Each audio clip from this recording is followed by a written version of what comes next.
Hello, everyone. This video is to talk about some rules that we're going to have in place when we are in a Google Live Hangout. And one of the reasons we're doing this is because teachers, as ourselves, we need to have rules and norms in place when we're meeting as groups. And so we thought it'd be really helpful for our classes as well. So one of the things that we are going to be talking about, the first one that's super important that was in the last video, was muting yourself. So if you see this little button down here, okay, this turn off microphone, please make sure that you turn off that your microphone and mute yourself. That will help. So please make sure that you are muting your microphone. The second thing we're going to be talking about is this chat function. So in the video yesterday, I briefly talked about the chat video or the chat function. One thing that we need to do in our chat function is we are going to reserve this for if you have a question. We are not going to be talking to each other back and forth. So please make sure that if you have a question, instead of typing out your whole question, just write question or use a question mark or use a Q. And like I can see, Mr. Plime asked me a question. So Mr. Plime, what's your question? How big is the Earth? Well, Mr. Plime, that would be a question that would not be appropriate for our group at this point. And so I am going to ask that if I call on you, if your teacher calls on you, then you respond using your voice by unmuting yourself, then talking rather than responding in the chat. Okay. Thank you, Mr. Bilberg. Sorry about that. Yes, thank you, Mr. Plime. The other thing that I want to talk about is making sure, like, let's say if I'm in present, I'm going to present right now. I am in presenting mode right now. I will make it so that I can still see if you guys are having questions. So for instance, I will make my screen minimized a little bit so that if you have a question, it will still pop up for me so that I can make sure that I'm keeping on top of that. And there's some technical difficulties. All right. So in present mode, we want to make sure that if you are having a live lesson, so this is not morning meeting, but if you're having a live lesson, please make sure that you are, one, have all of your materials ready to go right beside you. We don't want to have to be getting up and getting other materials while the lesson is going on. So please make sure that you have all the materials that you need. The other one is if you are sharing or having a question, please make sure to stay on topic. That also includes making sure that you're not walking away during a live lesson. And that also includes trying to keep yourself and just yourself in the picture. Sometimes when we are tempted to show our cats or our dogs or maybe our children, but please make sure that we are only keeping ourselves in the picture. Miss Pallant, you have a question. What is your question? Hi, my question is, how will I know what materials I need when we're on a live? That's a great question. We will, as teachers, will tell you probably either in the Google Classroom or the day before in the assignments what you need and what materials you need for that specific lesson or that specific time. So I would assume if you're in math, you would need your math journal, maybe a math notebook and a pencil, but that will kind of depending on the teacher. Did that answer your question, Mrs. Pallant? That did, thank you. Good, good.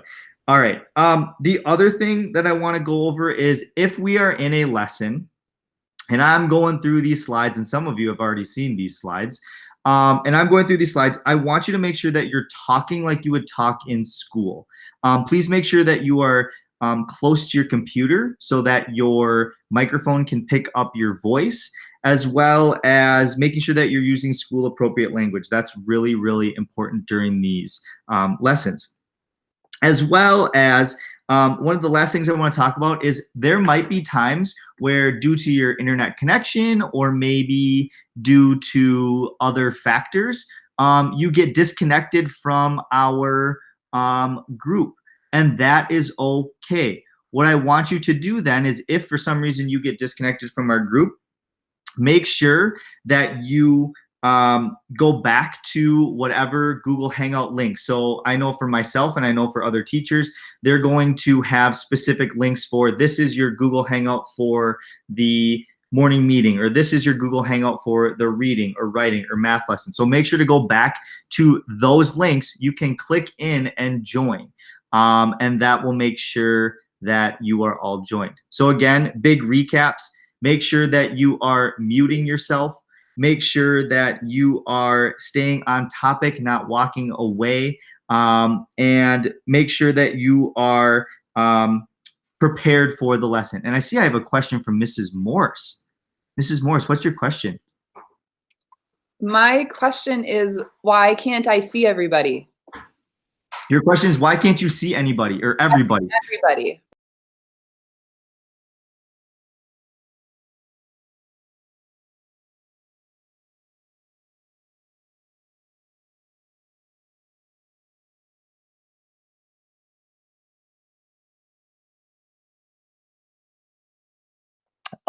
There are some options here that you can do. So if you go right here to this 3 vertical dots, this more options, click it. What can be very confusing is that sometimes they'll pick a layout for you. So for instance, Google Hangouts will pick a layout for you where the first person to talk, their screen comes up really big on yours. So what I want you to do in that case is, if you don't want that, you can go up here, go to the 3 buttons, go to change layout. If you click change layout, you can change it to sidebar, spotlight, or tiled. Tiled is the one I would recommend. It's where you'll be able to see people's faces the most. Sidebar is one where the main person who's talking will be the big picture, and then the other people will be the little smaller pictures. You won't be able to see everyone at the same time. If you have more than, I think, 6 or 7 people, you won't be able to see everyone at the same time. Spotlight is the feature where it's just popping up the first person who's talking. So that can be very distracting. So please make sure that you pick what setting you would like. So Google has a feature where you can only see a certain select few people. And so the most recent people who have talked, if you have more than, I think, maybe 6 or 7, they will show up if you're in tile mode like I am now. And Mrs. Palanch, I think you had a question too. I did. What happens if I can't join a meet If at you the time that it's live? If you cannot join a meet, all of your teachers will be recording their Google Hangout lives or their meetings, and they will be posting that to the Google Classroom at a later time, so that if you missed a morning meeting, you'll still have access to see what other students were responding or what was talked about during that time. Good question. And I want to mention one more thing. Mrs. Fick joined us, if you didn't notice, in the middle of the meeting. And notice how Mrs. Fix, she muted herself right away when she joined. She didn't come in saying, "Hi, everyone." That's like someone coming in and disrupting the classroom by walking through the door and yelling or saying hi to everyone. So if you are joining a little bit later and the meeting has already started, please make sure that you are trying to mute your microphone as fast as possible. That will make sure that there's not a ton of disruptions. Okay, so there's going to be a lot of learning to this. It's going to be it'll be fun because as teachers we are learning about this as well.